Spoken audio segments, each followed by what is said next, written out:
Perkenalkan, nama saya Eliaran Sigalingging dari kelas 11 IPS Unggulan. Di sini saya akan menjelaskan mengenai proses kedatangan Eropa ke Nusantara. Proses kedatangan Eropa ke Nusantara meliputi dua hal, yaitu kolonialisme dan imperialisme. Kolonialisme berarti upaya bangsa lain untuk membentuk permukiman di negara atau di luar dari negaranya.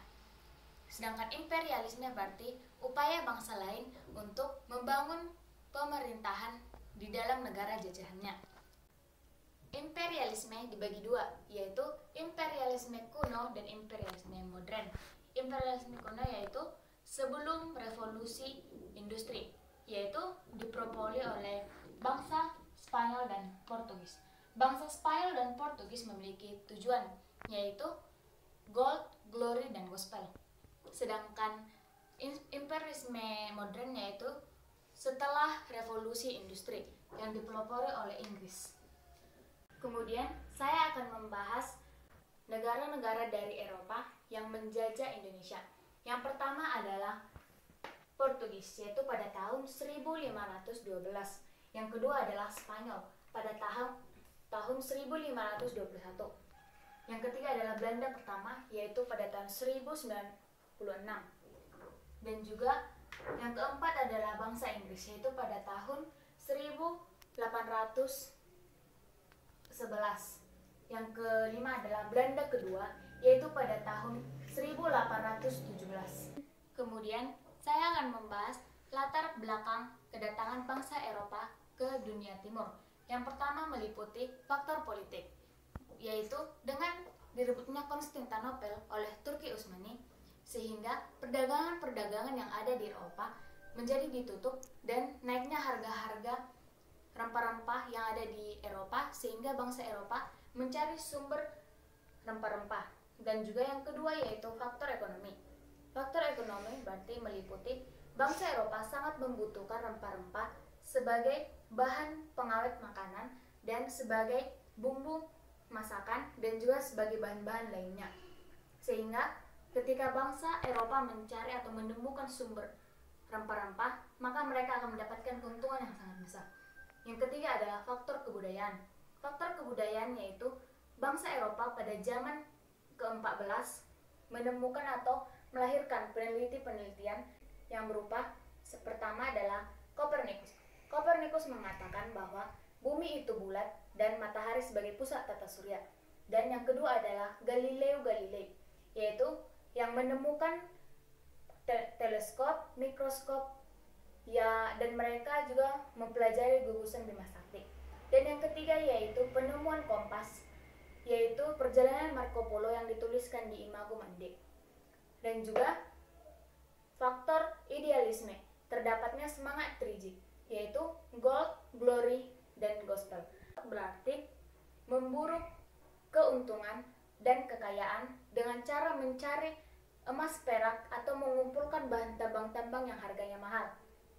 Dan yang kedua adalah glory, yaitu memburu kejayaan dan kekuasaan, karena pada umumnya bangsa Eropa bersaing untuk mendapatkan negara-negara atau mereka bersaing untuk berkuasa di negara-negara baru yang mereka temukan. Dan yang ketiga adalah gospel. Gospel berarti mempelajari kitab suci atau menyebarkan agama-agama.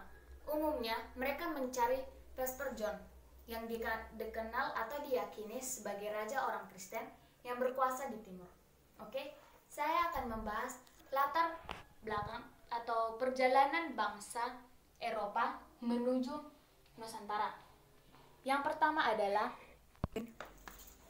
Portugis. Perjalanan bangsa Portugis menuju Nusantara, yaitu yang ditokoi oleh Bartolomeus Dias pada tahun 1986.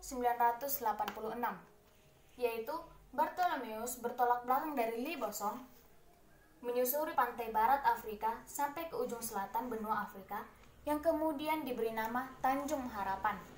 Dan Bartolomeus Dias kembali ke Portugis dengan keadaan terpaksa karena adanya gelombang atau badai yang sangat besar.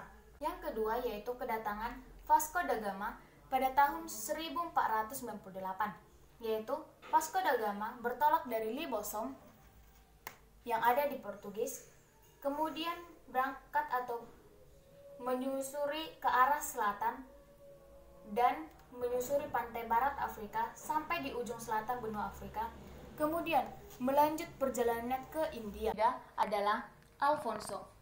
Tokoh yang ketiga di Portugis adalah Alfonso. Alfonso bersama armadanya pada tahun 1511 berhasil menaklukkan Malaka sehingga melanjutkan perjalanannya pada tahun 1512 ke Maluku.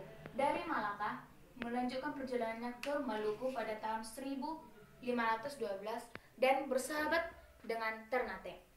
Kemudian perjalanan antara Spanyol ke Nusantara. Perjalanan Spanyol ke Nusantara, tokoh pertama yang melakukan perjalanan dari Spanyol ke Nusantara adalah Christopher Columbus, yaitu Christopher Columbus yang bermaksud mencapai Hindia Timur dari arah bagian barat. Dan tokoh yang kedua yaitu Ekspedisi Magellan pada tahun 1521. Dia mengarungi samudra yang Pasifik yang sangat luas dan tenang. Ekspedisi Magellan melanjutkan perjalanannya pada tahun 1521